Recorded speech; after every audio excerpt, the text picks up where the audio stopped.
இயேசு கிறிஸ்துவின் இனிய நாமத்தினாலே உங்கள் ஒவ்வொருவருக்கும் விண்ணணி ஊழியங்கள் சார்பாக வாழ்த்துக்களை தெரிவித்துக் கொள்கிறோம். இந்த கடைசி காலத்தை குறித்தும் கடைசி கால செய்திகளை குறித்தும் சபைகளிலே சில வருடங்களாக நாங்கள் பிரசங்கித்து வருகிறோம். இவைகளை CD வடிவிலே வேண்டும் என்று அநேகர் வாஞ்சித்தபடினாலே, எங்களிடத்தில் கேட்டுக்கொண்டபடினாலே இப்பொழுதை CD வடிவிலே கொண்டு வருகிற இந்த செய்தியை CD வடிவிலே நாங்கள் கொண்டு வருகிறோம். இந்த ஊழியங்களுக்காக ஜெபித்துக் கொள்ளுங்கள். கர்த்தருடைய வார்த்தைக்கு நேராய் கடந்து போவோம். இது உங்களுக்கு மிகுந்த ஆசீர்வாதமாக இருக்கும் என்று நான் நம்புகிறேன். ஒரு வசனத்தை நாம் வாசிப்போம். 1 யோவான் எழுதின சுவிசேஷம் 2வது அதிகாரம் 18வது வசனம். 1 யோவான் 2:18. பிள்ளைகளே, இது கடைசி காலமாயிருக்கிறது. அந்தி கிறிஸ்து வருகிறான் என்று நீங்கள் கேள்விப்பட்டபடி இப்பொழுதும் அநேக அந்தி கிறிஸ்துகள் இருக்கிறார்கள். அதனாலே இது கடைசி காலம் என்று அறிகிறோம். இந்த வசனத்தை வாசிக்கும் பொழுது அந்தி கிறிஸ்து என்ற ஒரு மனிதன் வருகிறான். இது கடைசி காலமாக இருக்கிறது. கடைசி காலத்திலே அந்தி கிறிஸ்து என்கிறதான ஒரு மனுஷன் வருவான். அவன் வந்தால் அது கடைசி காலம் என்று யோவான் நமக்கு முன்னறிவிக்கிறார். அநேகர் இந்த உலகத்திலே அநேக நாட்களாக, அநேக வருடங்களாக, அநேக நூற்றாண்டுகளாக சொல்லிக் கொண்டிருக்கிற ஒரு காரியம், கடைசி காலத்திலே இறுதி நாட்களிலே அந்தி கிறிஸ்து என்கிறதான ஒரு மனுஷன் இந்த பூமியிலே வருவான். அவன் இந்த உலகத்தின் கடைசி சர்வாதிகாரியாக இருப்பான். கடைசி காலத்திலே அவன் வந்து இந்த பூமியை 7 ஆண்டு காலம் ஆட்சி செய்வான். அப்பொழுது இந்த உலகமானது மிகுந்த உபத்திரவத்துக்குள்ளாய் கடந்து போகும், மிகுந்த பிரச்சனைக்குள்ளாய் கடந்து போகும். அந்த காலத்திலே உலக மக்கள் அனைவரும் மிகுந்த உபத்திரவத்தை அனுபவிப்பார்கள் என்று வேதவசனம் நமக்கு முன்னறிவிக்கிறது. அப்படி என்று சொன்னால், இந்த அந்தி கிறிஸ்து வருகிறதான காலத்தை குறித்து வேதம் நமக்கு பல முன்னடையாளங்களை அறிவித்திருக்கிறது. தீர்க்க தரிசனமாக யோவான் பல காரியங்களை நமக்கு சொல்லியிருக்கிறார். அது மாத்திரமல்ல, இயேசு கிறிஸ்து தாமே தம்முடைய வாய் திறந்து மத்திய எழுதின சுவிசேஷத்திலே 24வது அதிகாரத்திலே அவர் பல காரியங்களை நமக்கு சொல்லியிருக்கிறார். அப்படி இருக்கும் பொழுது இந்த அந்தி கிறிஸ்து எப்பொழுது வருவான், இந்த அந்தி கிறிஸ்து யார் என்கிறதான கேள்வி அநேக நாட்களாக அநேக பரிசுத்தவான்கள் இருதயத்திலே கேட்கப்பட்டு கொண்டே இருந்தது. அது மாத்திரமல்ல, அநேக விசுவாசிகளுக்கும் இந்த அந்தி கிறிஸ்துவை தெரிந்து கொள்ள மிகுந்த ஆவலாய் இருந்தார்கள். இப்பொழுது ஆண்டவர் யோவானுக்கு சொன்ன பிரகாரமாய் இது கடைசி காலமாய் இருக்கிறது, அந்தி கிறிஸ்து வருகிறான் என்று சொல்லியிருக்கிறபடினாலே இந்த அந்தி கிறிஸ்துவை குறித்து நாம் படிக்க போகிறோம். இந்த அந்தி கிறிஸ்து யார், அவன் எங்கிருந்து வருவான், இந்த கடைசி சர்வாதிகாரி எந்த இடத்திலிருந்து வருவான் என்று நாம் படிக்க போகிறோம். இந்த அந்தி கிறிஸ்துவை குறித்து படிக்கிறதுக்கு முன்பதாக, இது அந்தி கிறிஸ்துவை குறித்தான வேத பாடம் அல்ல. அந்தி கிறிஸ்து வருவதற்கு முன்பதாக இயேசு கிறிஸ்து இந்த பூமியிலே வந்து தம்முடைய ஜனங்களை தம்மோடு கூட சேர்த்து கொள்ளுவார் என்று வேத வசனம் 2 தெசலோனிக்கேயர் புஸ்தகம் 2வது அதிகாரத்திலே சொல்லப்பட்டிருக்கிறது. ஆனபடினாலே இந்த அந்தி கிறிஸ்து வருவதை தெரிந்து கொள்வதற்கு ஏன் முக்கியம் என்று சொன்னால், அதற்கு முன்பதாக இயேசு கிறிஸ்து இந்த பூமியிலே வரப்போகிறார். வந்து தம்முடைய ஜனங்களை தம்மோடு கூட சேர்த்து கொண்டு அவர் எடுத்துக்கொண்டு பரலோக ராஜ்யத்துக்கு கடந்து போவார் என்று 1 தெசலோனிக்கேயர் 4வது அதிகாரம் 16-17 வசனங்கள் நமக்கு அறிவிக்கிறது. சரி, இந்த அந்தி கிறிஸ்து யார், அவன் எங்கே இருந்து வரப்போகிறான்? இந்த அந்தி கிறிஸ்து வரப்போகிற கடைசி சர்வாதிகாரியை குறித்து பார்ப்பதற்கு முன்பதாக, ஏற்கனவே இவன் முன்னொரு முறை இந்த பூமியிலே வந்ததாகவும், அவன் இந்த பூமியிலே வந்திருந்து ஆட்சி செய்ததாகவும், ஆட்சி செய்து அவன் பாதாளத்துக்கு சென்றதாகவும், மீண்டும் பாதாளத்திலிருந்து ஏறி வந்து நாசமடைய போவதாகவும் வேத வசனம் நமக்கு அறிவிக்கிறது. இதை குறித்து நாம் பார்க்க வேண்டும் என்று சொன்னால், வெளிப்படுத்தின விசேஷம் 17வது அதிகாரத்திலே நாம் வாசிக்கும் பொழுது 8வது வசனம், 17வது அதிகாரம் 8வது வசனம், நீ கண்ட மிருகம் முன்னே இருந்தது, இப்பொழுது இல்லை. அது பாதாளத்திலிருந்து ஏறி வந்து நாசமடைய போகிறது. உலக தோற்றம் முதல் ஜீவ புஸ்தகத்தில் பேர் எழுதப்பட்டிராத பூமியின் குடிகள் இருந்ததும் இராமற் போனதும் இனி இருப்பதுமாயிருக்கிற மிருகத்தை பார்த்து ஆச்சரியப்படுவார்கள். நீ கண்ட மிருகம் முன்னே இருந்தது, இப்பொழுது இல்லை. அது பாதாளத்திலிருந்து ஏறி வந்து நாசம் அடைய போகிறது. அப்படி என்று சொன்னால், இந்த இடத்துல மிருகம் என சொல்லப்பட்டிருக்கிறது அந்தி கிறிஸ்துவை குறிக்கும். நீ கண்ட அந்தி கிறிஸ்து முன்னே இந்த பூமியில இருந்தான், இப்பொழுது அவன் இல்லை. இனிமேல் அவன் பாதாளத்திலிருந்து ஏறி வந்து நாசமடைய போகிறான் என்று யோவானுக்கு ஆண்டவர் வெளிப்படுத்துகிறார். வெளிப்படுத்தும் போது பத்மு தீவிலே இதை யோவானுக்கு சொல்லும் பொழுது அது கிபி 90ஆம் ஆண்டு என்று வேத வல்லுநர்கள் சொல்லுகிறார்கள். கிபி 90லே அந்தி கிறிஸ்து இந்த பூமியிலே இல்லை. அந்தி கிறிஸ்து அதற்கு முன்பதாக இந்த பூமியில இருந்திருக்கிறான். அப்பொழுது கிபி 90லே அவன் இந்த பூமியில இல்லை. மீண்டுமாய் அவன் கடந்து இந்த பூமிக்கு வரப்போகிறான் என்று வேதவசனம் நமக்கு சொல்லுகிறது. அப்படி என்று சொன்னால், முன்னே இருந்த அந்தி கிறிஸ்து யார், அவன் எங்கே இருந்தான், அவன் எப்படி இருந்தான் என்பதை குறித்து பார்க்கும் பொழுது நமக்கு ஒரு தெளிவான விளக்கம் கிடைக்கும். முன்னே இருந்த அந்தி கிறிஸ்துவை குறித்து பார்த்தால் அவன் யார் என்று நாம் தெரிந்து கொண்டால் வரப்போகிற அந்தி கிறிஸ்து அவன்தான், அவன் எப்படிப்பட்டவனாய் இருப்பான் என்பது நமக்கு ஒரு தெளிவான விளக்கம் கிடைக்கும். முன்னே இருந்த அந்தி கிறிஸ்து யார் என்பதை நாம் பார்க்க போகிறோம். தானியேல் தீர்க்க தரிசன புஸ்தகம் 8வது அதிகாரம் 9வது வசனம். அப்பொழுது வெள்ளாட்டுக்கடா மிகுதியும் வல்லமை கொண்டது. அது பலம் கொண்டிருக்கையில் அந்த பெரிய கொம்பு முறிந்து போயிற்று. அதற்கு பதிலாக ஆகாயத்தின் 4 திசைகளுக்கும் எதிராய் விசேஷித்த 4 கொம்புகள் முளைத்தெழும்பினது.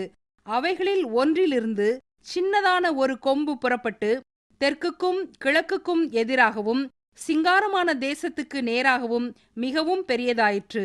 அப்படி என்று சொன்னால் இந்த 4 கொம்புகள் யார், அவைகள் ஒன்றிலிருந்து வந்ததான சின்ன கொம்பு என்ன என்பதை குறித்து நாம் பார்க்கும் பொழுது இந்த சின்ன கொம்பு என்பது அந்தி கிறிஸ்துவை குறிக்கிறது. இந்த ஏன் என்று சொன்னால் மீண்டுமாய் ஒரு விசை 7வது அதிகாரம் 8வது வசனம் தானியேல் தீர்க்க தரிசன புஸ்தகத்தில் பார்க்கும் பொழுது, அந்த கொம்புகளை நான் கவனித்திருக்கையில் இதோ அவைகளுக்கு இடையே வேறொரு சின்ன கொம்பு எழும்பிற்று. அதற்கு முன்பாக முந்தின கொம்புகளில் 3 பிடுங்கப்பட்டது. இதோ அந்த கொம்பிலே மனுஷ கண்களுக்கு ஒப்பான கண்களும் பெருமையானவைகளை பேசும் வாயும் இருந்தது. அப்படி என்று சொன்னால் இது வரப்போகிறதான அந்தி கிறிஸ்துவை குறிக்கும். போன அந்தி கிறிஸ்து கிரேக்க சாம்ராஜ்யத்தின் நடுவிலிருந்து 4 கொம்புகள் நடுவிலிருந்து வந்ததாக நமக்கு அறிவிக்கிறார். அப்படி என்று சொன்னால் சரித்திரத்தை கொஞ்சம் பின்னோக்கி நாம் பார்க்கும் பொழுது போன அந்தி கிறிஸ்துவை குறித்து தெரிந்து கொள்வதற்கு நமக்கு அது ஏதுவாய் இருக்கும். போன அந்தி கிறிஸ்து யார்? அந்த வெள்ளாட்டுக்கடா 8வது அதிகாரம் 8வது வசனம் தானியேல் தீர்க்க தரிசன புஸ்தகத்தில், அப்பொழுது வெள்ளாட்டுக்கடா மிகுதியும் வல்லமை கொண்டது. இந்த இடத்தில் வெள்ளாட்டுக்கடா என்பது அலெக்சாண்டரை குறிக்கும். அது ஒரு கொம்புள்ள வெள்ளாட்டுக்கடா என சொல்லப்பட்டிருக்கிறது. இந்த ஒரு கொம்புள்ள வெள்ளாட்டுக்கடா என்பது அலெக்சாண்டரை குறிக்கும். ஏன் என்று சொன்னால் அவன்தான் கிரேக்க தேசத்தின் முதலாவது ராஜா. அவனுடைய அப்பா பிலிப்பு என்பவர் மேசிடோனியா தேசத்திற்கு ஒரு கவர்னரை போல அல்லது ஒரு குறுநில மன்னரை போல இருந்தாரே ஒழிய அவர் ராஜாவாக இல்லை. முதல் ராஜாவாக கிரேக்க தேசத்திற்கு முதல் ராஜாவாக அலெக்சாண்டர் தான் உருவானான். கிமு 333 அவன் இந்த உலகம் முழுவதையும் பிடிக்க வேண்டும் என்று ஆசைப்பட்டு மேசிடோனியா தேசத்திலிருந்து புறப்படும் பொழுது அவன் சொன்னானாம், இந்த உலகம் முழுவதையும் பிடித்து இந்த உலகத்துக்கு ஒரே அதிபதி நான் ஆவேன், அதை ஆன பின்பாக தான் நான் மீண்டுமா இந்த மேசிடோனியா தேசத்திற்கு நான் திரும்பி வருவேன் என்று சொல்லி அவன் புறப்பட்டு போனானாம். இவனை குறித்து வேதவசனம் சொல்லுகிறது, தரையில் கால் பரவாமல் பறந்து சென்றதான வெள்ளாட்டுக்கடா என்று இவனை குறித்து சொல்லப்பட்டிருக்கிறது.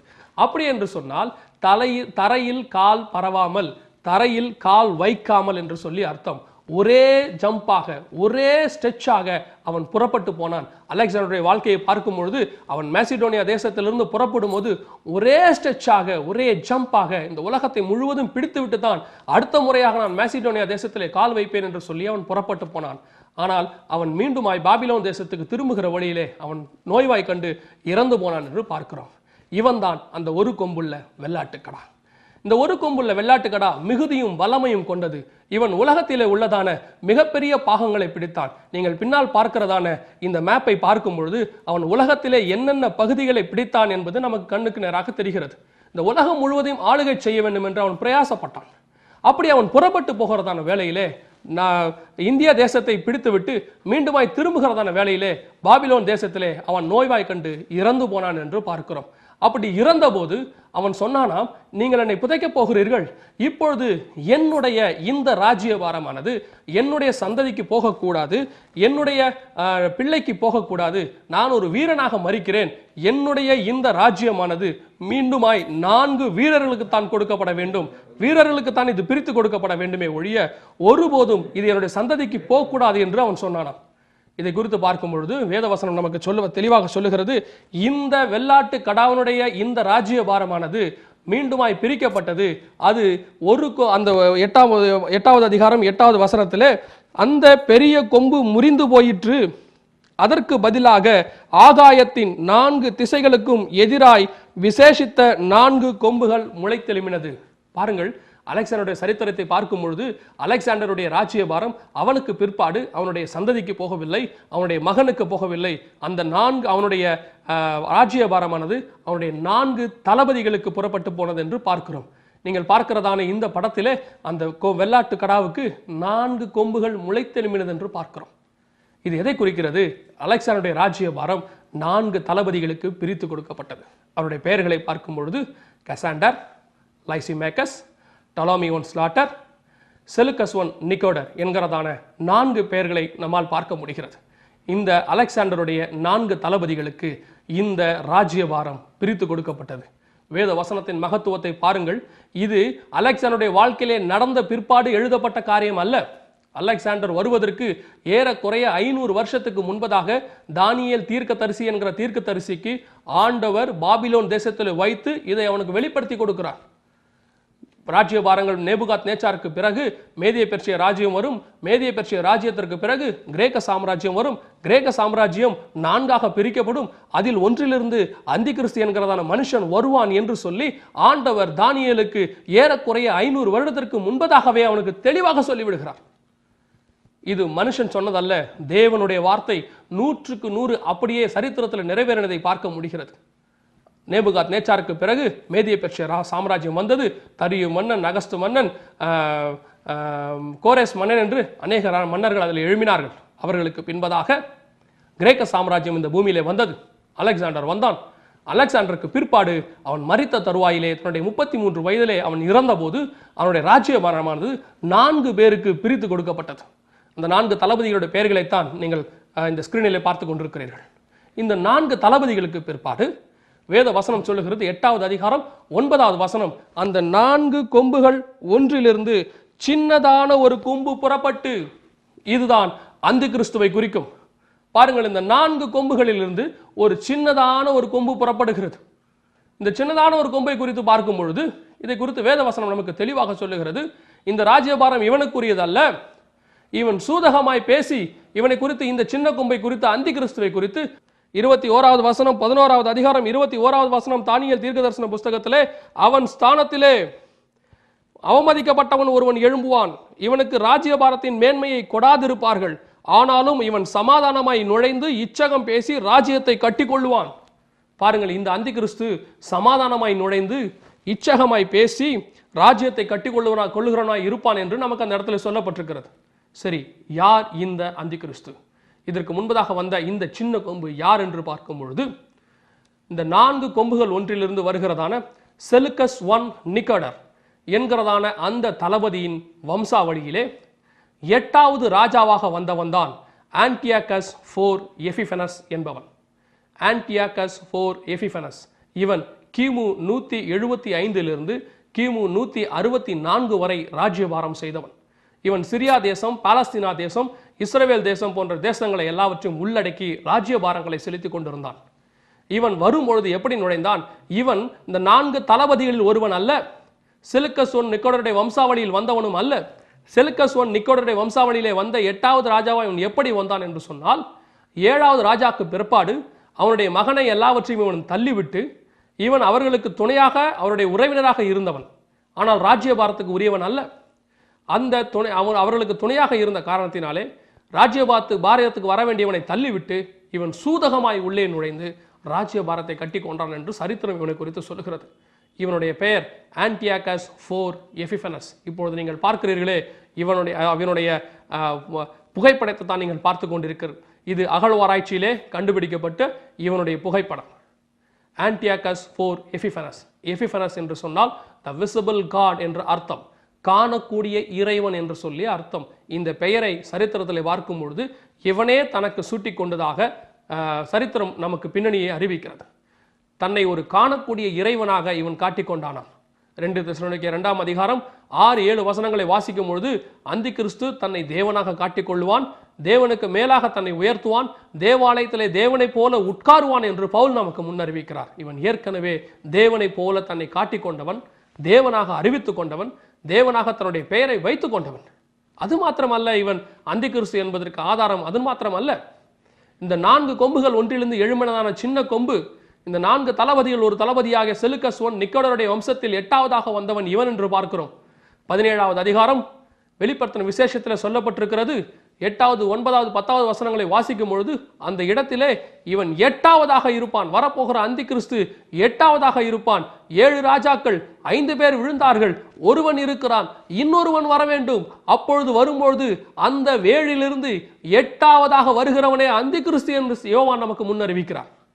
இந்த அந்தி கிறிஸ்துவும் 8வதிலிருந்து வந்தவன் தான். 8ஆம் அவன் என்று இவனை குறித்து வேதவசனம் நமக்கு சொல்லுகிறது. சரி, போன அந்தி கிறிஸ்து 8ஆவதாய் இருந்தான், அவன் 8ஆவது அவனா என்று அறிவிக்கிறவனாய் இருப்பான் என்று வேதவசனம் சொன்னதை நாம் பார்த்தோம். இந்த அந்தி கிறிஸ்து ஆன்டியாகஸ் போர் எபிஃபனஸை குறித்து சரித்திரங்களிலே நாம் பார்க்கும் பொழுது இவன் மிகப்பெரிய ஒரு கொடுங்கோல் மன்னனாகவும் மிகப்பெரிய காரியங்களை நடப்பிக்கிறவனாகவும் தேவனுக்கு விரோதமாக செயல்படுகிறவனாகவும் இருந்தான். ஆரம்பத்திலே இவன் சிரியா தேசத்தில் இருக்கிற வரைக்கும் எந்த விதமான பிரச்சனையும் வரவில்லை. ஆனால் வேத வசனம் சொல்லுகிறது, அவைகளில் ஒன்றிலிருந்து சின்னதான ஒரு கொம்பு புறப்பட்டு தெற்குக்கும் கிழக்குக்கும் எதிராகவும் சிங்காரமான தேசத்துக்கு நேராகவும் மிகவும் பெரியதாயிற்று. இவன் தெற்குக்கு நேராக போகும்போது பிரச்சனை இல்லை, மேற்குக்கு நேராக போகும்போது பிரச்சனை இல்லை.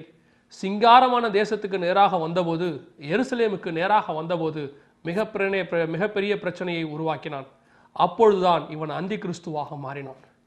எருசலேமுக்குள்ளே வந்தவுடன், தேவாலயத்தை பார்த்தவுடன் இவன் அந்த தேவாலயத்தை கொள்ளையிட பிரயாசப்பட்டான். தேவாலயத்தில் உள்ளதான பொன்னும் வெள்ளியையும் இவன் கொள்ளையிட்டான். அது மாத்திரமல்ல, தேவாலயத்தில் இருந்தான பிரதான ஆசாரியனை தள்ளி கொலை செய்து போட்டான். அது மாத்திரமல்ல, தனக்கு இஷ்டமானவனை அந்த இடத்துல பிரதான ஆசாரியனாக கொண்டு வந்து வைத்தான். இவனை குறித்து இன்னும் அநேக காரியங்களை நாம் சொல்ல முடியும். இவனை குறித்து நீங்கள் பார்க்க வேண்டும் என்று சொன்னால் ஏறக்குறைய 14-15 காரியங்கள் இவனை குறித்து இங்கே நாங்கள் சொல்லியிருக்கிறோம். அநேக காரியங்கள் இவன் செய்ததெல்லாம் பார்க்க முடியும். கிமு 168 இவன் தேவாலயத்தை தீட்டுப்படுத்தினான் என்று பார்க்கிறோம். தேவாலயத்தை தீட்டுப்படுத்தல் என்றால் என்ன? தேவாலயத்தை தீட்டுப்படுத்தல் என்று சொன்னால் அந்த இடத்துல ஆடையும் மாடையும் புறா குஞ்சுகளையும் பலி கொடுக்க வேண்டியதான இடத்திலே, அந்த பலிபீடத்திலே இவன் என்ன செய்தானாம்? பன்றியை கொண்டு வந்து, யூதர்கள் அருவருக்கிறதான, தேவன் அருவருக்கிறதான பன்றியை கொண்டு வந்து அந்த இடத்துல பலி செலுத்தினானாம். அந்த இடத்துல தேவனுக்காக அவன் பன்றியை பலி செலுத்த வேண்டும் என்று சொன்னானாம். அது மாத்திரமல்ல, இவன் செய்த கொடுமைகள் ஆயிரம் அநேகம் காரியங்களை நாம் சொல்லிக்கொண்டே போகலாம். இவன் என்ன செய்தானாம்? ஜியூஸ் தேவன் என சொல்லப்படுகிறதான தேவனுடைய சிலையை அங்கே கொண்டு வந்து வைத்தானாம். 3 சிலைகளை அவன் இந்த இடத்துல கொண்டு வந்து வைத்தான் என்று பார்க்கிறோம். ஒன்று ஜியூஸ் தேவனுடைய சிலை, இன்னொன்று ஜூபிடர் தேவதையுடைய சிலை, மூன்றாவது தன்னுடைய சிலையை அங்கே வைத்து அவன் வணங்க சொன்னானாம் யூதர்களை. யூதர்கள் மாத்திரமல்ல, இன்று நமக்கும் உரியது விக்கிரகங்களை வணங்குதல் தேவனுக்கு பிரியமான காரியம் அல்ல. விக்கிரகத்தை வணங்கக்கூடாது என்று கர்த்தர் நமக்கு சொல்லியிருக்கிறார். நியாயப்பிரமாண புஸ்தகத்திலே 10 கட்டளைகளிலே கர்த்தர் கொடுக்கும் பொழுது அதில் மிக முக்கியமாக விக்கிரகத்தை எனக்கு உண்டாக்க வேண்டாம், எனக்கு ஒப்பான ஒரு தேவனை உண்டாக்க வேண்டாம், எந்த தேவனை நீங்கள் நமஸ்கரிக்க வேண்டாம் என்று கர்த்தர் கட்டளை கொடுத்திருக்கிறார். வெளிப்படுத்தின விசேஷத்திலே கடைசியாக கொடுக்கப்பட்ட கட்டளை நாய்களும் சூனியக்காரரும் என்று வருகிறதான வசனத்திலே அவர் சொல்லுகிறார், விக்கிரக ஆராதனைக்காரர்கள் புறம்பாக இருப்பார்கள், அவர்கள் பரலோக ராஜ்யத்திலே பிரவேசிக்க மாட்டார்கள் என்று கர்த்தர் நமக்கு சொல்லியிருக்கிறார். இப்படியாக தேவன் வாய் திறந்து கொடுத்த முதல் கட்டளையிலும் தேவன் கடைசியாக சொன்ன கடைசி கட்டளையிலும் கர்த்தர் விக்கிரக ஆராதனையை எதிர்க்கிறார் என்று பார்க்கிறோம். இன்றளவும் யூதர்கள் விக்கிரக ஆராதனையை எதிர்க்கிறார்கள், நாமும் அதை எதிர்க்கிறோம். விக்கிரக ஆராதனையை அவர்கள் அந்த இடத்துல கொண்டு வந்து வைத்தான். ஆன்டியாகஸ் போர் எபிஃபனஸ் என்ன செய்தான்? 3 சிலைகளை அந்த இடத்துல கொண்டு வந்து வைத்தான் என்று பார்க்கிறோம். ஜியூஸ் தேவனுடைய சிலை, ஜூபிட்டர் தேவனுடைய சிலை, தன்னுடைய சிலையை வைத்து யூதர்கள் வணங்க வேண்டும் என்று கட்டாயப்படுத்தினான். அப்படி வணங்காதவர்களை, ஆண்களை கொலை செய்து போட்டான், பெண்களை அவமானப்படுத்தினான், மானபங்கப்படுத்தினான். பெற்றோர் கண்களுக்கு முன்பதாக பிள்ளைகளை கொலை செய்து போட்டான். பிள்ளைகளை தோலுரிக்கப்பட்டதாக அநேகர் சொல்லுகிறார்கள். இப்படியாக மிகப்பெரிய கொடுமைகளை நடப்பித்தான். அது மாத்திரமல்ல, இவன் ஜியூஸ் தேவன் என்கிற தேவனுடைய சிலையை அந்த இடத்துல கொண்டு வந்து வைத்ததுதான் மிகப்பெரிய கொடுமைக்கு வழிவகுத்தது. இந்த ஜியூஸ் தேவன் யார்? இந்த ஜியூஸ் தேவன் யார் என்று பார்க்கும் பொழுது, கிரேக்க தேசத்தினுடைய சூரிய கடவுள் ஆகிய ஜியூஸ் தேவன். இப்பொழுது இருக்கிற 7 உலக அதிசயங்களை நாம் பார்த்திருக்கிறோம். இதற்கு முன்பதாக பழைய காலத்தில் 7 உலக அதிசயம் இருந்தது. அதில் ஒன்றுதான் ஒலிம்பியான் சிலை என சொல்லப்படுகிற இந்த ஜியூஸ் தேவனுடைய சிலை. அது 2 நதிகளுக்கு நடுவிலே கட்டப்பட்டதான ஒரு சிலை. அது மிகப்பெரிய சிலையாய் இருந்து உலக அதிசயத்தில் ஒன்றாக கருதப்பட்டது. அந்த ஜியூஸ் தேவனுடைய சிலையை கொண்டு போய்த்தான் இவன் தேவாலயத்தில் வைத்து இந்த தேவனைத்தான் நீங்கள் வழிபட வேண்டும் என்று வைத்தான். இந்த ஜியூஸ் தேவன் கிரேக்கர்களை பொறுத்தவரை சூரியனுடைய கடவுள், சூரிய கடவுள். சூரியனுக்கு இவர்தான் சூரியன் என்று சொல்லி அவர்கள் வணங்குவார்கள். ஞாயிற்றுக்கிழமை அவருடைய ஆராதனை நாளாக இருந்தது. சனிக்கிழமை இருந்த யூதருடைய ஆராதனை நாளை இவன் ஞாயிற்றுக்கிழமைக்கு மாற்றினான். உங்களுக்கு ஒரு சந்தேகம் வரும், அப்படி என்று சொன்னால் ஞாயிற்றுக்கிழமை ஆராதிக்கிற நாமும் இந்த ஜியூஸ் தேவனுடைய நாளைத்தான் ஆராதிக்கிறோமோ? நம்முடைய ஆராதனையில் தப்பா? சிலர் சொல்லுகிறபடி 7ஆம் நாள் தான் ஆராதனைக்குரிய நாளாக இருக்குமோ என்று நீங்கள் கருதுவது புரிகிறது. நம்முடைய நாள் எல்லா நாளும் கர்த்தர் நமக்கு கொடுத்திருக்கிற நாள். எல்லா நாளும் கர்த்தரை ஆராதிக்கலாம், எங்கும் கர்த்தரை ஆராதிக்கலாம். விசேஷமாக சொல்ல வேண்டும் என்று சொன்னால், புதிய உடன்படிக்கை உயிர்த்தெழுந்த ஆண்டவர் வாரத்தின் முதலாம் நாள் உயிர்த்தெழுந்தபடியினாலே நமக்கு புதிய உடன்படிக்கை வாரத்தின் முதலாம் நாள் ஆரம்பித்தது என்று பார்க்கிறோம். நாம் புதிய உடன்படிக்கைக்கு உரியவர்கள். நாம் நியாயப்பிரமாணத்துக்கு உரியவர்கள் அல்ல, கிருபையின் பிரமாணத்துக்கு உரியவர்கள். கிறிஸ்து வாரத்தின் முதலாம் நாள் உயிர்த்தெழுந்து புதிய உடன்படிக்கையை ஆரம்பித்து வைத்தபடினாலே நாம் ஞாயிற்றுக்கிழமையை தேவனை ஆராதிக்கிறோம். ஞாயிற்றுக்கிழமை மாத்திரமல்ல, 7 நாளும் கர்த்தரை ஆராதிக்கலாம். எல்லா நாளும் கர்த்தரை ஆராதிக்கலாம். எல்லா நாளும் கர்த்தர் கொடுத்த நாள், எல்லா நாளும் நல்ல நாள் தான். இதில் கெட்ட நாள், கெட்ட நேரம், கெட்ட மணி நேரம் என்பது ஒன்றும் இல்லை. எல்லா நாளும் நல்ல நாள் தான், எல்லா நேரமும் நல்ல நேரம் தான். சரி, இந்த ஞாயிற்றுக்கிழமை ஆராதனையை இவன் கொண்டு வந்தானோ, கொண்டு வந்து யூதர்கள் யாரும் ஓய்வு நாளை அனுசரிக்க கூடாது, ஓய்வு நாளாக ஞாயிற்றுக்கிழமை தான் அனுசரிக்க வேண்டும் என்று சொல்லி இவன் செய்தான். இது மாத்திரமல்ல, எருசலேம் தேவாலயத்தை கடைசியிலே இவன் தீட்டுப்படுத்தினான். எருசலேம் தேவாலயத்தை எரித்தான், இடித்தான், பல காரியங்களை இவன் நடப்பித்தான். எருசலேம் நகரம் எங்கும் இரத்த வெள்ளம் ஓடினதாக சரித்திர ஆராய்ச்சியாளர்கள் சொல்லுகிறார்கள். எருசலேமின் வீடுகள் எல்லாம் தீக்கிரையாக்கப்பட்டன, கொளுத்தப்பட்டன, ஜனங்கள் எல்லாம் கொலை செய்யப்பட்டார்கள். இப்படியாக இந்த ஆன்டியோகஸ் ஓர் எபிஃபனஸ் ஒரு மாபெரும் அந்தி கிறிஸ்துவின் வேலையை நடப்பித்து முடித்தான். இவன்தான் 4 கொம்புகள் நடுவிலிருந்து வந்ததான சின்ன கொம்பு. இவனை குறித்து 11ஆம் அதிகாரம் முழுவதும் தானியேல் தீர்க்கதரிசன புஸ்தகத்திலே தெளிவாக சொல்லப்பட்டிருக்கிறது. ஒரு மனிதனை குறித்து இவ்வளவு தெளிவாக வேத வசனம் வேறு யாருக்கும் விளக்கத்தை கொடுத்ததில்லை. இவனுடைய சரித்திரத்தை குறித்து வேத வசனம் தெளிவாக சொல்லுகிறது. அப்படியாக இந்த ஆன்டியோகஸ் ஓர் எபிஃபனஸ் மகா பெரிய சங்காரம் ஒன்றை எருசலேம் வீதிகளிலே நடப்பித்து முடித்தான். எருசலேம் தேவாலயத்தில் நடப்பித்து முடித்தான். எருசலேம் யூதர்களுக்கு எதிராக அவன் நடப்பித்து முடித்தான் என்று பார்க்கிறோம். இவனை குறித்துதான் 8ஆம் அதிகாரம் 9ஆம் வசனம் தானியேல் தீர்க்கதரிசன புஸ்தகம் சொல்லுகிறது. 4 கொம்புகள் ஒன்றிலிருந்து வந்ததான சின்ன கொம்பு. இன்னும் இவனை குறித்து அநேக காரியங்களை சொல்லிக்கொண்டே போக முடியும். ஆனால் நாம் வரப்போகிற அந்தி கிறிஸ்துவை குறித்து படிக்க விரும்புகிறோம். பாருங்கள், இப்பொழுது நீங்கள் பார்த்து கொண்டிருக்கிறதான இந்த காயின் அவன் உருவாக்கினதான ஒரு காயின், அவனுடைய காலகட்டத்தில் போடப்பட்டதான ஒரு காயின். இதே மாதிரி இந்த ஜீயஸ் தேவனுக்கு இவன் நிறைய பீடங்களை உண்டாக்கி இருக்கிறான், பலிபீடங்களை உண்டாக்கி இருக்கிறான். அது மாத்திரமல்ல, இவன் இந்த ஜீயஸ் தேவனைத்தான் யூதருடைய தேவன் என்று சொல்லி அங்கீகரிக்க வேண்டும் என்று சுற்றறிக்கை அனுப்பினானாம். இப்படியாக இவனை குறித்து அநேக காரியங்கள் சொல்லப்பட்டிருக்கிறது. இன்னும் ஒரு விஷயத்தை இவனை குறித்து நாம் பார்க்கலாம். இவனை குறித்து தள்ளுபடியாகும் என சொல்லப்படுகிறதான மக்கபேயர் புஸ்தகத்தில் 1 மக்கபேயர் புஸ்தகம் 1ஆவது அதிகாரத்திலிருந்து 6ஆவது அதிகாரம் வரைக்கும் இந்த ஆன்டியோகஸ் ஓர் எபிஃபனஸனுடைய வாழ்க்கை சரித்திரம் தீர்க்க தரிசனமாக அல்ல, சரித்திரமாக கொடுக்கப்பட்டிருக்கிறது. நடந்ததை அவன் காலத்திலிருந்து ஒரு மக்கபேயர் என்கிற காலத்தில் எழுதப்பட்டிருக்கிறது. இவன் எப்படி தீர்க்க தரிசனமாக முன்னறிவிக்கப்பட்டதோ அப்படியே அந்த எருசலேமுக்குள்ள நுழைந்து தீங்குகளை நடப்பித்தான் என்று பார்க்கிறோம். இந்த ஆன்டியோகஸ் ஓர் எபிஃபனஸ் உலகம் முழுவதற்கும் ஒரே மொழி, ஒரே கலாச்சாரம், ஒரே கடவுள் இருக்க வேண்டும் என்று ஒரு உத்தரவை போட்டான் என்று 1ஆவது அதிகாரத்தில் 59ஆவது வசனத்தில் நாம் வாசிக்கிறோம் 1 மக்கபேயர் புஸ்தகத்தில். இதைத்தான் இப்பொழுது ஒன் வேர்ல்ட் ஆர்டர் என்று புதிதாக இப்பொழுது உருவாக்கி இருக்கிறார்கள். மீண்டுமாய் அந்தி கிறிஸ்து வருவதற்கு உலகம் ஆயத்தமாகி கொண்டிருக்கிறது என்பதற்கு இது மிகப்பெரிய ஒரு ஆதாரம். மீண்டுமாய் இந்த அந்தி கிறிஸ்து உலகத்திலே வரப்போகிறான். இந்த அந்தி கிறிஸ்து யார்? போன அந்தி கிறிஸ்துவின் பெயர் ஆன்டியோகஸ் ஓர் எபிஃபனஸ் என்று பார்த்தோம். இப்பொழுது மீண்டுமாய் இவனையத்தான் இந்த பூமியிலே வரப்போகிறான். இப்படி சொன்னவுடன் அநேகருக்கு ஒரு சந்தேகம் வரும்.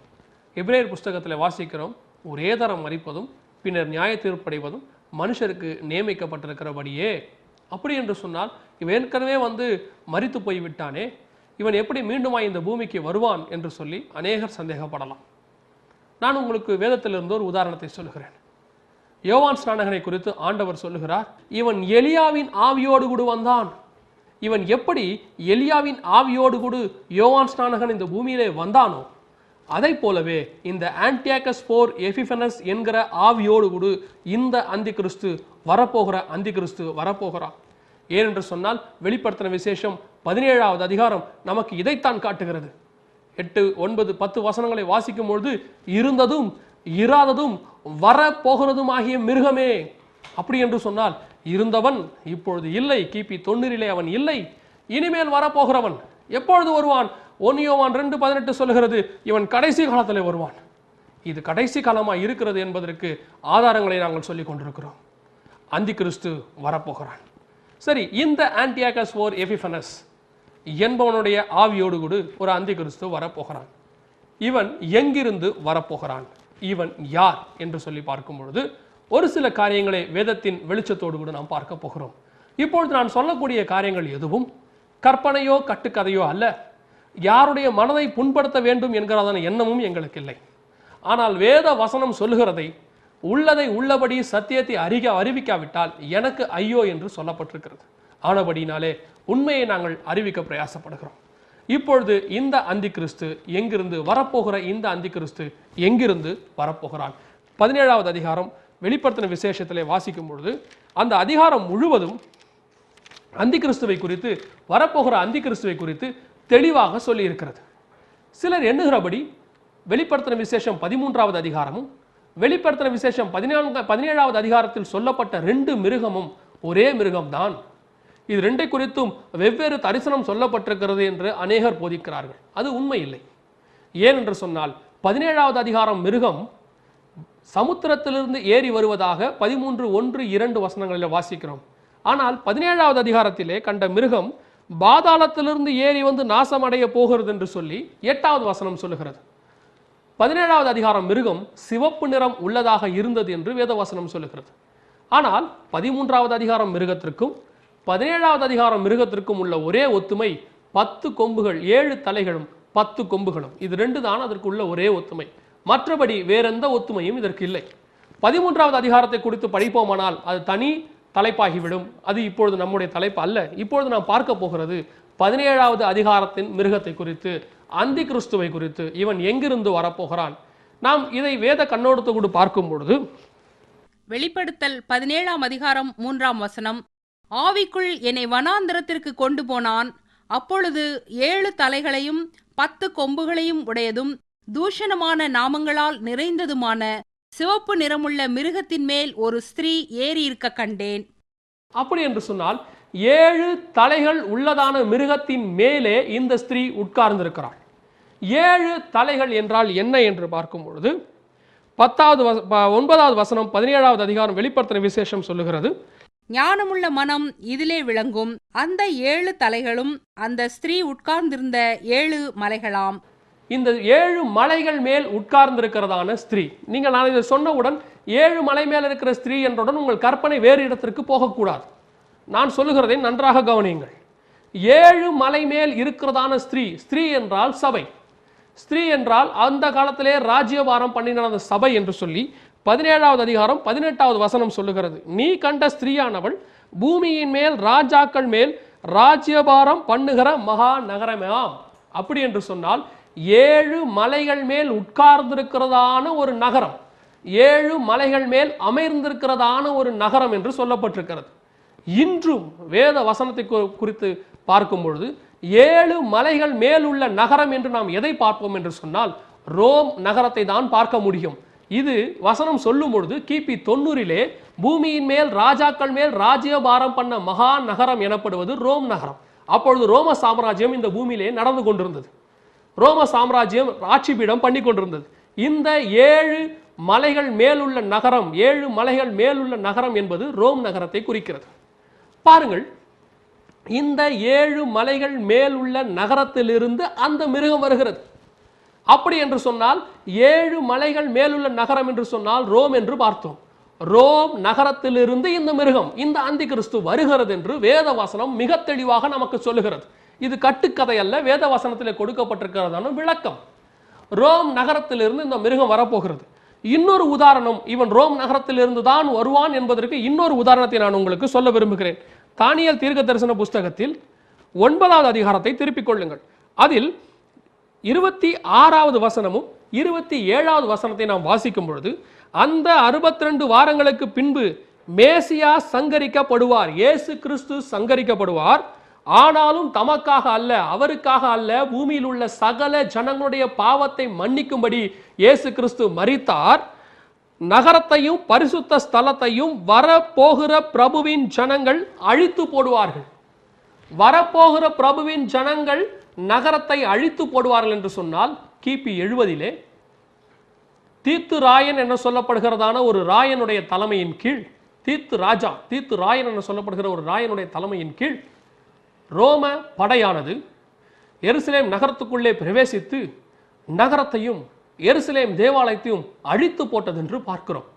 மசாடா என சொல்லப்படுகிற கடைசி கோட்டையும் விழுந்து போனதாக ஜோசபஸ் என்கிறதான சரித்திர ஆராய்ச்சியாளர் நமக்கு அறிவிக்கிறார். ஜோசபஸ் என்பவர் ஆராய்ச்சியாளர்கள் எல்லோராலும் அங்கீகரிக்கப்பட்டதான ஒருவர். அவர் தேவ மனுஷன் அல்ல, அவர் உலக பிரகாரமான ஒரு மனிதர். அவர் உலக பிரகாரமான ஆராய்ச்சிகளை மேற்கொண்டு பல சரித்திர உண்மைகளை வெளியே கொண்டு வந்தவர். அவர் சொல்லுகிறார், மசாடா கோட்டை தான் கடைசியாக ரோமர்களால் தீத்து ராயன் தலைமையின் கீழ் உடைக்கப்பட்டதாக அவர் சொல்லுகிறார். இந்த கிபி 70 ரோமர்கள் வரப்போகிற பிரபுவின் ஜனங்கள் என்று சொன்னால், வரப்போகிற பிரபு என்பது அந்தி கிறிஸ்துவை குறிக்கும். வரப்போகிற பிரபு அந்தி கிறிஸ்துவின் ஜனங்கள் ரோமர்கள் என்று சொன்னால், ரோமர்களுடைய தலைவன் ரோமனாகத்தான் இருக்க வேண்டும். இது உலகத்திலே பார்க்கக்கூடியதான ஒரு உண்மை. அமெரிக்காவின் ஜனாதிபதிக்கு ஒரு அமெரிக்கர் தான் போட்டியிட வேண்டும் என்று அமெரிக்கர்கள் சொல்லுகிறார்கள். ரஷ்யா ஜனாதிபதியாக ஒரு ரஷ்யர் தான் போட்டியிட வேண்டும் என்று ரஷ்யர்கள் சொல்லுகிறார்கள். சில தேசங்களிலே இது மாறலாம், ஆனால் பெரும்பான்மையான தேசங்களிலே அந்த நாட்டு பிரஜை, அந்த நாட்டு சிட்டிசன் தான் தலைவராக வர வேண்டும். வரப்போகிற பிரபுவின் ஜனங்கள் ரோமர்கள் என்று சொன்னால், வரப்போகிற பிரபு ஆகிய அந்தி கிறிஸ்துவும் ஒரு ரோமனாகத்தான் இருக்க வேண்டும். இது அவன் ரோமன் என்பதற்கு இரண்டாவது ஆதாரத்தை நாம் பார்க்கிறோம். இந்த ரெண்டு ஆதாரங்களை குறித்து நாம் பார்க்கும் பொழுது, இந்த அந்தி கிறிஸ்து ஒரு ரோமனாய் இருப்பான், அவன் ரோம சாம்ராஜ்யத்திலிருந்து வருவான், 7 மலைகள் உள்ளதான நகரத்திலிருந்து அவன் புறப்பட்டு வருவான் என்று பார்க்கிறோம். சரி, இந்த அந்தி கிறிஸ்து உட்கார்ந்திருக்கிற 7 மலைகளை பாருங்கள். இதுதான் அந்த 7 மலைகளுடைய பெயர்கள். இப்பொழுதும் இந்த மலைகள் அந்தி கிறிஸ்துவுக்காக காத்து கொண்டிருக்கிறது. இதில் பார்க்கும் பொழுது இந்த ரோம் நகரத்திலிருந்து இந்த அந்தி கிறிஸ்து ராஜ்யபாரம் பண்ண வரப்போகிறான் என்று பார்க்கிறோம். அந்தி கிறிஸ்து ரோமனாய் இருப்பான் என்று நாம் பார்த்தோம். இந்த அந்தி கிறிஸ்து ரோமனாய் இருப்பான் என்று சொல்லி நாம் பார்த்து கொண்டிருக்கிற இந்த வேளையிலே, இந்த அந்தி கிறிஸ்து யாராய் இருப்பான் என்று சொல்லி அநேக யுகங்களை சொல்லுகிறார்கள். ஒரு சிலர் என்னிடத்தில் விதமாய் சொன்னார்கள், கண்டிப்பாய் அந்தி கிறிஸ்து யூதாஸ் காரியத் தான் பிரதர் என்று சொன்னார்கள். நான் ஏன் என்று சொல்லி அவரிடத்தில் விளக்கங்களை கேட்கும் பொழுது, அந்தி கிறிஸ்துவை குறித்து பவுல் 2 தெசலோனிக்கேயர் 2ஆம் அதிகாரத்தில் அவன் கேட்டின் மகன் என்று அறிவிக்கிறார். இதே காரியத்தை, இதே பெயரை யூதாஸுக்கு ஆண்டவர் வேதத்திலே சொல்லுகிறார், கேட்டின் மகனாகிய அப்படின்னு அவனை பற்றி சொல்றார். உடனே சொல்லிட்டாங்க, யூதாஸ் தான் அந்தி கிறிஸ்து, அவன் தான் பாதாளத்துக்கு போயிட்டான், திருப்பி அவன் தான் ஏறி வர போறான். இந்த ஒரு காரியத்தை வைத்து நாம் யூதாஸ் தான் அந்தி கிறிஸ்து என்று பார்க்க முடியாது. யூதாஸ் நிச்சயமாய் ஒரு ரோமன் இல்லை, முதலாவதாக. இரண்டாவதாக, அந்தி கிறிஸ்து யூதாஸாய் இருக்க வாய்ப்பில்லை. யூதாஸ் ஒரு யூத குலத்தைச் சேர்ந்தவன், அவன் இஸ்ரவேல் வம்சத்தை சேர்ந்தவன், ரோமர்களுக்கு எதிராக செயல்பட்டவன், அவன் ரோமர்களுக்கு கையிலிருந்து இஸ்ரவேல் ஜனங்கள் விடுதலை ஆக வேண்டும் என்று போரிட்டதான ஒரு தீவிரவாத குழுவை சேர்ந்தவன் என்று வேதவசனம் சொல்லுகிறது. அப்படிப்பட்டவன் தான் மனம் திரும்பி ஆண்டவரிடத்தில் வந்து சேர்ந்தான் என்று வேத வல்லுநர்கள் சொல்லுகிறார்கள். அப்படி என்று சொன்னால் யூதாசும் இல்லை. இரண்டாவதாக இது யாராய் இருக்கும் என்று சொல்லி பார்க்கும் பொழுது, அநேகருடைய எண்ணங்களிலே ஓடுகிறதான இன்னொருவர் ஜூலியஸ் சீசர். இவர் ரோம சாம்ராஜ்யத்தை ஸ்தாபித்தவர், உருவாக்கினவர். கிமு 164 இவர் ரோம சாம்ராஜ்யத்தை உருவாக்கினவர் என்று பார்க்கிறோம். இவராகத்தான் இருக்கும் என்று சொன்னார்கள். ஏன் என்று சொன்னால், இவர் யூதர்களுக்கு விரோதமாக அநேக காரியங்களை நடப்பித்தவர், இவர் ரோமன், நிச்சயமாக இவர்தான் என்று சொன்னார்கள். நிச்சயமாக ஜூலியஸ் சீசர் நிச்சயமாக அந்தி கிறிஸ்து இல்லை. ஏன் என்று சொன்னால், அந்தி கிறிஸ்துவுக்கு உரியதான மற்ற எந்த குணாதிசயமும் இந்த ஜூலியஸ் சீசருக்கு பொருந்தவில்லை. இந்த ஒரு ரோமன் என்கிற ஒரு காரியத்தை வைத்து மாத்திரம் அவன் அந்தி கிறிஸ்துவாய் இருப்பான் என்று நாம் சொல்லக்கூடாது. ஜூலியஸ் சீசர் இந்த உலகம் முழுவதையும் ஆட்சி பண்ண வேண்டும் என்று பிரயாசப்பட்டாலும், இவர் தன்னுடைய சிலையை வைத்து ஜனங்கள் வழிபட வேண்டும் என்கிறதான ஒரு உத்தரவை பிறப்பித்திருந்தாலும், இவர் ஏற்கனவே வந்த சின்ன கொம்பு ஆகிய 4 கொம்புகளில் ஒன்றிலிருந்து சின்ன கொம்பு வந்தான் என்று பார்க்கிறோம் அல்லவா? அந்த வசனத்துக்கு இவர் ஒத்துப்போகவில்லை. ஜூலியஸ் சீசர் நிச்சயமாக அந்தி கிறிஸ்து இல்லை. சரி, வேறு யாராக இருக்கும் என்று பார்க்கும் பொழுது ஒரு சிலர் சொல்லுகிறார்கள், நீரோ மன்னனாய் இருப்பான். ஏன் என்று சொன்னால், சரித்திரத்தில் பார்க்கும் பொழுது கிறிஸ்தவர்களை அதிகமாக கொடுமைப்படுத்தினவன் இந்த நியூரோ மன்னன். நியூரோ மன்னனை குறித்து ஒரு பழமொழி கூட உண்டு, ரோம் நகரம் பற்றி எரியும் பொழுது அவன் பிடில் வாசித்துக் கொண்டிருந்தான் என்று சொல்லுவார்கள். இந்த நியூரோ மன்னன் அப்படிப்பட்டதான ஒரு மனிதன், ஒரு மன்னன். இவன் என்ன செய்வானாம், இவன் நடந்து போகிற பாதைகளிலே வெளிச்சம் உண்டாக்க வேண்டும் என்பதற்காக அடிமைகளாக பிடிக்கப்பட்டதான கிறிஸ்தவர்களை, ரட்சிக்கப்பட்டவர்களை அடிமைகளாக அங்கே இருப்பார்கள். இயேசு கிறிஸ்துவை ஏற்றுக்கொண்டது நிமித்தம் அவர்கள் சிறைவாசம் அனுபவித்துக் கொண்டிருப்பார்கள். அப்படிப்பட்டவர்களை இவன் போகிறதான வழிகளிலே இருக்கிற மரங்களிலே கட்டி வைத்து அவர்களை எரிய விடுவானான். அந்த வெளிச்சத்தில் நடப்பது தனக்கு ரொம்ப பிடிக்கும் என்று நீரோமன்னன் எழுதி வைத்திருக்கிறான். இப்படிப்பட்ட கொடுமையை இவன் நடப்பித்தவன் என்று பார்க்கிறோம். ஆனால் மற்ற எந்த குணாதிசயமும் அந்தி கிறிஸ்துவுக்கும் இவனுக்கும் பொருந்தவில்லை. ஆனபடினாலே நீரோமன்னனும் கிடையாது. கடைசியாக எல்லோரும் சேர்ந்து ஒரு முடிவை கட்டி ஒருத்தன் தலையிலே அந்த பங்கை தூக்கி வைத்தார்கள். அது யார் என்று பார்க்கும் பொழுது அடால்ஃப் ஹிட்லர். கடைசியாக ஜெர்மனி தேசத்தில் வந்ததான ஒரு சர்வாதிகாரி. இவரை குறித்து அவர்கள் சொல்லுகிறார்கள், இவர்தான் நிச்சயமாக அந்தி கிறிஸ்துவாய் வருவார். ஏன் என்று சொன்னால் ஏறக்குறைய 60 லட்சம் யூதர்களை இவர் கொன்று குவித்திருக்கிறார். யூதர்கள் என்றால் இவருக்கு ஆகாது. யூதர்களை அந்த கான்சன்ட்ரேஷன் கேம்ப் என சொல்லப்படுகிறதான ஒரு கேம்புக்குள்ளே போட்டு சித்திரவை செய்து கொலை செய்திருக்கிறார். யூதர்களை இவர் செய்த கொடுமைகளுக்கு அளவே கிடையாது. அதனால் நிச்சயமா இவர்தான் என்று சொல்லுகிறார்கள். யூதர்களை கொடுமைப்படுத்தினவர்கள் எல்லாம் அந்தி கிறிஸ்து என்று சொன்னால், உலகத்திலே வந்த எல்லா சர்வாதிகாரிகளும் 90% பேர் யூதர்களை கொடுமைப்படுத்தி இருக்கிறார்கள். ஆண்டவர் அவர்களை உலகம் எங்கும் சிதற பண்ணினார். அப்போது அவர்கள் எல்லா மன்னர்களாலும் அவர்கள் கொடுமைப்படுத்தப்பட்டார்கள். ரஷ்யாவிலே சர்வாதிகாரியாகிய ஸ்டாலின் கரத்திலே அவர்கள் கொடுமைப்படுத்தப்பட்டார்கள். நேபுகாத் நேச்சார் கரத்திலே அவர்கள் கொடுமைப்படுத்தப்பட்டார்கள். சனகரிப் கரத்திலே அவர்கள் கொடுமைப்படுத்தப்பட்டார்கள். எந்தெந்த சாம்ராஜ்யம் பூமியிலே வந்ததோ எல்லா சாம்ராஜ்யத்தின் கையிலும் அவர்கள் கொடுமைப்படுத்தப்பட்டார்கள். இது ஒரு காரியத்தை வைத்து அவன்தான் அந்தி கிறிஸ்துவாய் இருப்பான் என்று நம்மால் சொல்ல முடியாது. ஏனென்று சொன்னால் ஹிட்லர் ஒரு ஆரிய வம்சத்தை சேர்ந்தவர். ஆரியத்தை இந்த உலகம் முழுவதும் பரவ வேண்டும் என்று ஸ்வஸ்திக் என சொல்லப்படுகிறதான அந்த சிம்பலை, நாசி இயக்கத்தை உலகம் முழுவதும் கொண்டு வந்தவர். அவர் யூதர்களை பிடிக்காமல் போனதற்கு அதுதான் காரணம். ஆனால் அவர்கள் கிறிஸ்தவரை விரும்பினார். ஆனால் வரப்போகிற அந்தி கிறிஸ்து யூதர்களை மாத்திரமல்ல, கிறிஸ்தவர்களையும் அதிகமாக கொடுமைப்படுத்துவான். சொல்ல போனால் யூதர்களை விட கைவிடப்பட்ட அந்த காலத்திலே வருகையிலே கைவிடப்பட்ட கிறிஸ்தவர்களைத்தான் அதிகமாக அவன் கொடுமைப்படுத்துவான் என்று நமக்கு வேதவசனம் சொல்லுகிறது. இந்த அந்தி கிறிஸ்து ஒரு ரோமனாய் இருப்பான், ரோம சாம்ராஜ்யத்திலிருந்து வருவான் என்கிறதுக்கான போதிய ஆதாரங்களை நாம் பார்த்தோம். இப்பொழுது அடுத்தபடியாக இந்த அந்தி கிறிஸ்துவின் குணாதிசயங்களை பார்க்க போகிறோம். ஏனென்று சொன்னால், இவன் கரத்தில் சிக்காதபடிக்கு ஜனங்களை மீட்டுக்கொள்ள வேண்டும் என்று இயேசு கிறிஸ்துவே விரும்புகிறபடினாலே இவன் எப்பேற்பட்ட கொடுமை உள்ளவனாய் இந்த பூமியில இருப்பான் என்பதை நாம் நிதானிக்க முடிகிறது. எல்லா காலகட்டத்திலும் இந்த உலகத்திலே பரிசுத்த ஆவியானவர் இருக்கிறார். எல்லா காலகட்டத்திலும் இந்த உலகத்திலே தேவனுடைய தயவு இருக்கிறது. எல்லா காலகட்டத்திலும் தேவன் நம்மோடு கூட இந்த பூமியில இருக்கிறார். ஆனால் இந்த அந்தி கிறிஸ்துவின் ராஜ்யத்தை குறித்து மாத்திரம் பேசும் பொழுது, இவன் வருவதற்கு முன்பதாக மத்திய ஆகாயத்திலே இயேசு வந்து தம்மால் சுத்திகரிக்கப்பட்டு உண்மை உள்ளவர்களாய் வாழுகிறதான பரிசுத்த சபையை எடுத்துக்கொண்டு போய் விடுகிறார் என்று சொல்லப்பட்டிருக்கிறது.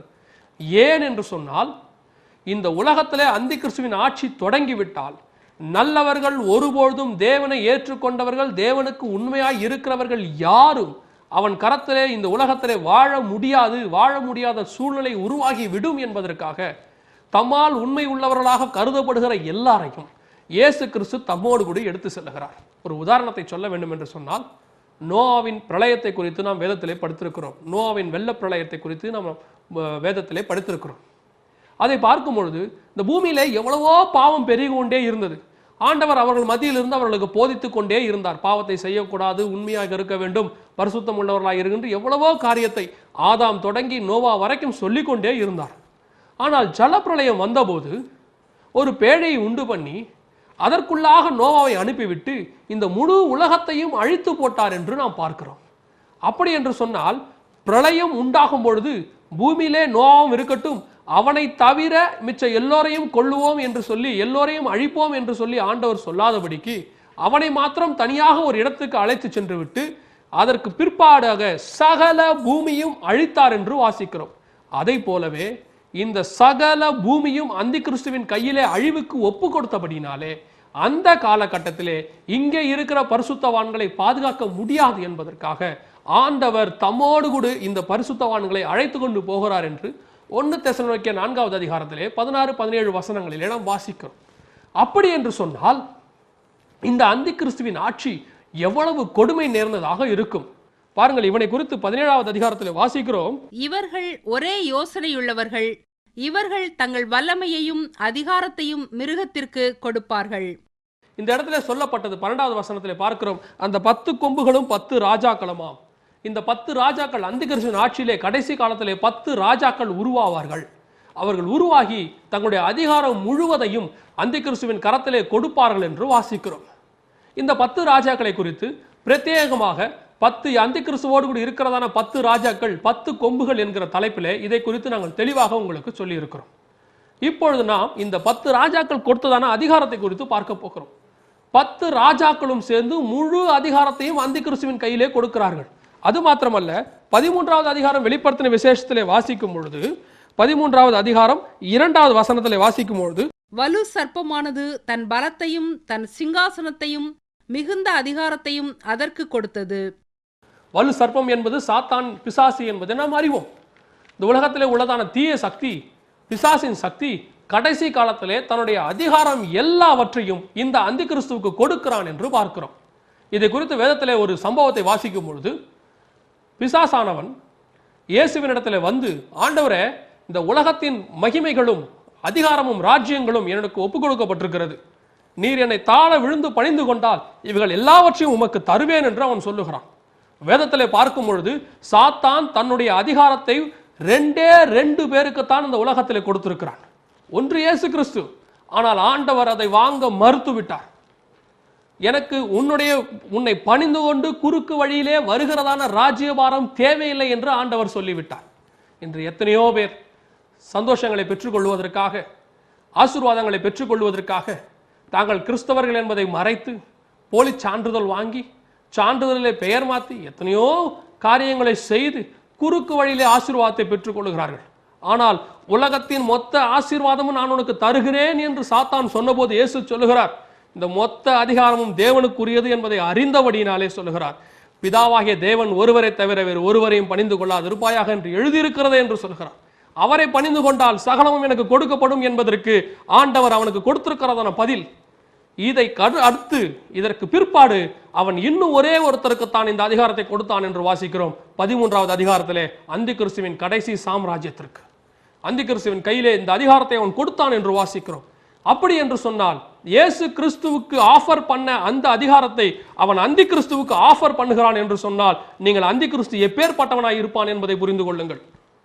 இயேசு கிறிஸ்துவுக்கு ஈக்குவலாக இந்த உலகத்திலே தன்னுடைய அதிகாரத்தை நிலைநாட்டக்கூடியவனாக, சாத்தானால் நம்பப்படுகிறவனாக, சாத்தான் தான் நம்பி தன்னுடைய முழு அதிகாரத்தையும் ராஜ்யத்தையும் அந்திகிறிஸ்துவுக்கு கொடுக்கிறான் என்று சொன்னால் அந்தி கிறிஸ்து என்கிறதான அந்த மனிதன் எப்பேற்பட்டவனாய் இருக்க வேண்டும்? ஆதாம் கரத்திலிருந்து பிடிக்கிக் கொண்ட தன்னுடைய அதிகாரம் முழுவதையும், அந்த ஒரு மனிதன் கரத்திலிருந்து பிடுங்கிக் கொண்ட எல்லா அதிகாரத்தையும் இன்னொரு மனிதனை நம்பி அவன் தருகிறான் என்று சொன்னால் அந்த மனிதன் சாத்தானுக்கு எப்பேற்பட்ட உண்மை உள்ளவனாய் இருக்க வேண்டும்? சாத்தானுக்கு உண்மையுள்ள ஒரு மனுஷனுடைய ராஜ்யபாரம் இந்த பூமியிலே வரப்போகிறது.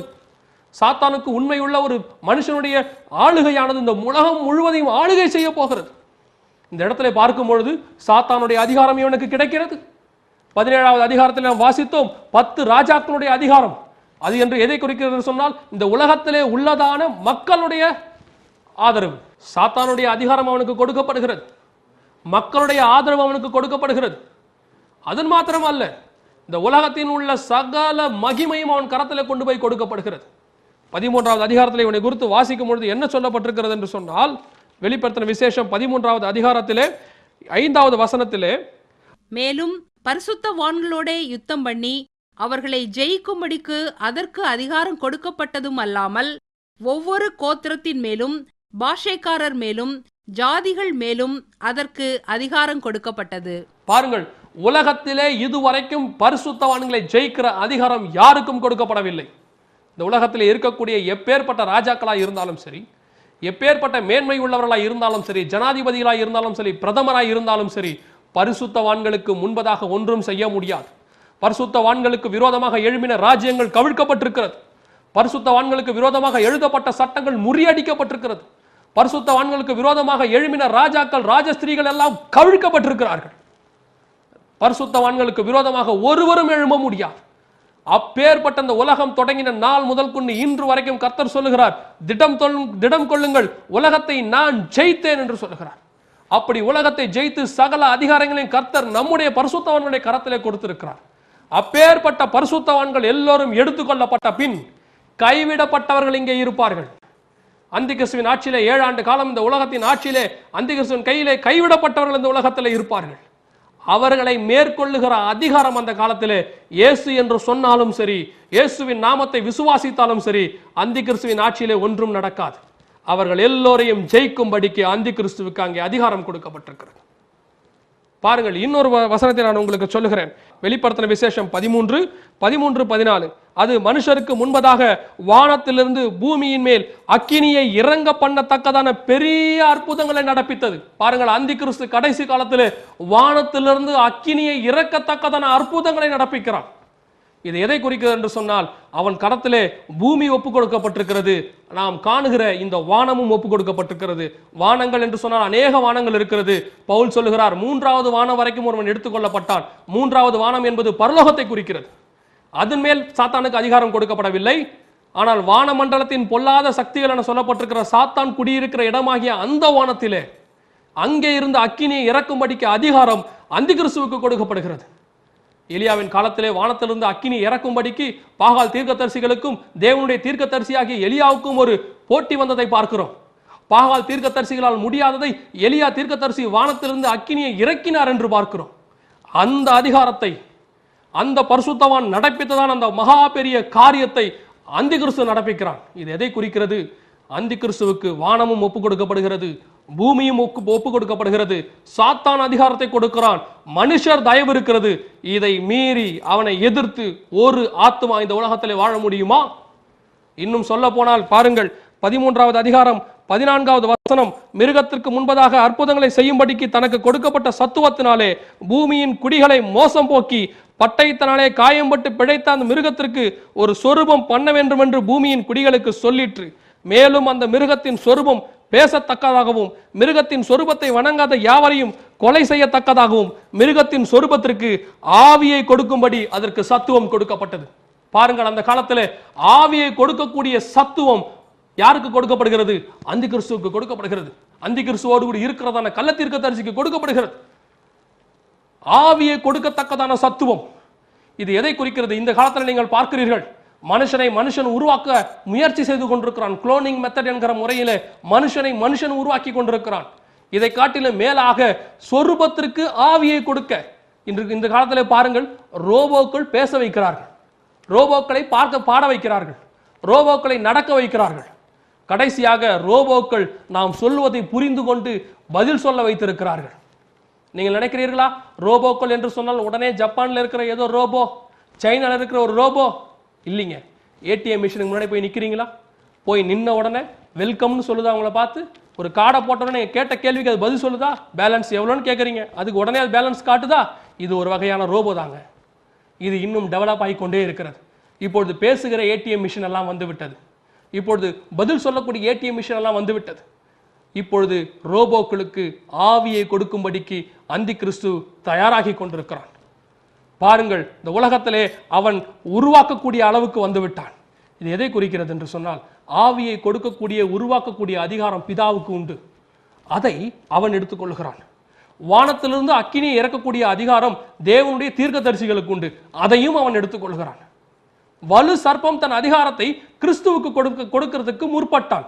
அந்த அதிகாரத்தையும் அவன் பெற்றுக்கொள்கிறான். இது எதை குறிக்கிறது என்று சொன்னால், பிதா, குமாரன், பரிசுத்த ஆவியானவர் 3 பேரும் இந்த பூமியிலே செய்தான காரியங்கள் எல்லாவற்றையும் அவன் தன்னுடைய கையில வைத்துக் கொள்ளுகிறான். உருவாக்குறான், ஆவியை கொடுக்கிறான். இன்னும் சொல்ல போனால் கிறிஸ்துவுக்கு உண்டான எல்லா அதிகாரங்களும் இந்த உலகத்தில் அவன் எடுத்துக்கொள்கிறான். இப்பொழுது சொல்லுங்கள், இப்பொழுது நினைத்து பாருங்கள், இந்த அந்தி கிறிஸ்துவின் ஆட்சியிலே நம்மால் அவனை எதிர்த்து நிற்க முடியுமா? அவனை எதிர்த்து நிற்க நம்மால் முடியுமா? அதனால தானே பரலோகம் நமக்கு ஒரு வழியை ஆயத்தம் பண்ணி வைத்திருக்கிறது. அதனால தானே ஒரு வழியை பரலோகம் நமக்கு உண்டு பண்ணி வைத்திருக்கிறது. அவன் வருவதற்கு முன்பதாகவே நாம் இந்த உலகத்தை கடந்து போக போகிறோம். இந்த உலகத்தை விட்டு பறந்து போக போகிறோம். இந்த உலகத்தை விட்டு கிறிஸ்துவின் வருகையிலே நாம் எடுத்துக்கொள்ளப்பட போகிறோம். கிறிஸ்துவின் வருகையில எடுத்துக்கொள்ளப்படுவதற்கு முன்பதாக அந்தி கிறிஸ்து ஒருபோதும் இந்த பூமியிலே வரமாட்டான் என்று பவுல் நமக்கு தெளிவாக 2 தெசலோனிக்கேயர் 2ஆம் அதிகாரத்திலே சொல்லி வைத்திருக்கிறார்.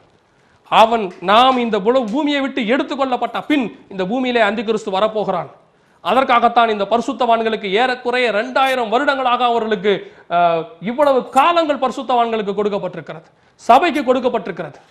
நீடிய பொறுமை. 2 பேதுரு 3வது அதிகாரத்தில் வாசிக்கிறோம், தாமதிக்கிறார் என்று சொல்லுகிறவர் தம்முடைய வாக்கு தத்தத்தை குறித்து தாமதமாயிராமல் எல்லாரும் ரட்சிக்கப்பட வேண்டும் என்று விரும்புகிறாராம்.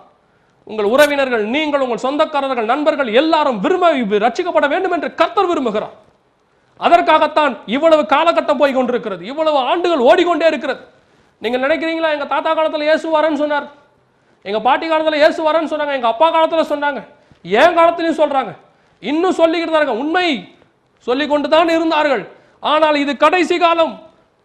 ஏன் இவ்வளவு காலம் உங்களுக்கு கொடுக்கப்பட்டிருக்கிறது? எல்லாரும் ரட்சிக்கப்பட வேண்டும். இந்த ஒரு ரட்சிப்பை இழந்து போனால் இன்னொரு பாக்கியம் நமக்கு கிடையாது, இன்னொரு மீட்பு நமக்கு கிடையாது, இன்னொரு முறை நாம் எடுத்துக்கொள்ளப்பட முடியாது. ஒரே தரம் தான் நமக்கு கொடுக்கப்பட்டிருக்கிற மீட்பு. இயேசு கிறிஸ்து தாமே ஆரவார சத்தத்தோடும் பிரதான தூதனுடைய சத்தத்தோடும் தேவ எக்காலத்தோடு கூட கர்த்தர் வரப்போகிறார்.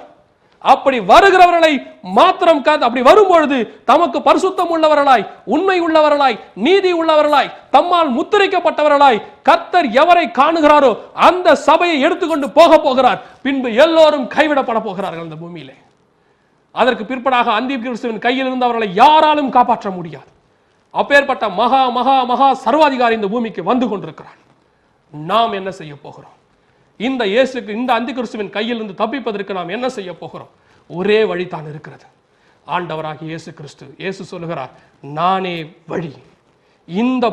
இந்த அழிவிலிருந்து தப்பிப்பதற்கு ஒரு வழி உண்டு என்று சொன்னால் அது இயேசு கிறிஸ்துவின் வழி. இயேசு கிறிஸ்துவை அல்லாமல் தப்பிப்பதற்கு வேறு வழி இல்லை. இயேசு கிறிஸ்துவின் ரத்தத்திலே பாவம் மன்னிக்கப்பட்டால் ஒழிய இந்த அந்தி கிறிஸ்துவின் கரத்திலிருந்து தப்பிக்கப்பட முடியாது. இயேசு கிறிஸ்துவின் ரத்தம் நம்முடைய பாவங்களை நீக்கி சுத்திகரித்து நம்மை கர்த்தரோடு கூட வைத்துக் கொள்கிறது. நாம் எடுத்துக்கொள்ளப்பட போகிறோம். இயேசு கிறிஸ்துவின் ரத்தத்தினாலே கழுவப்பட்டு மூழ்கிய ஞானஸ்நானத்தை பெற்றுக்கொண்டு பரிசுத்த ஆவியின் அபிஷேகத்தை பெற்றுக்கொண்டு கர்த்தரோடு கூட உண்மையாக வாழ்கிற எல்லோரும் அவருடைய வருகையில எடுத்துக்கொள்ளப்படுவார்கள் என்று வேதவசனம் சொல்லுகிறது.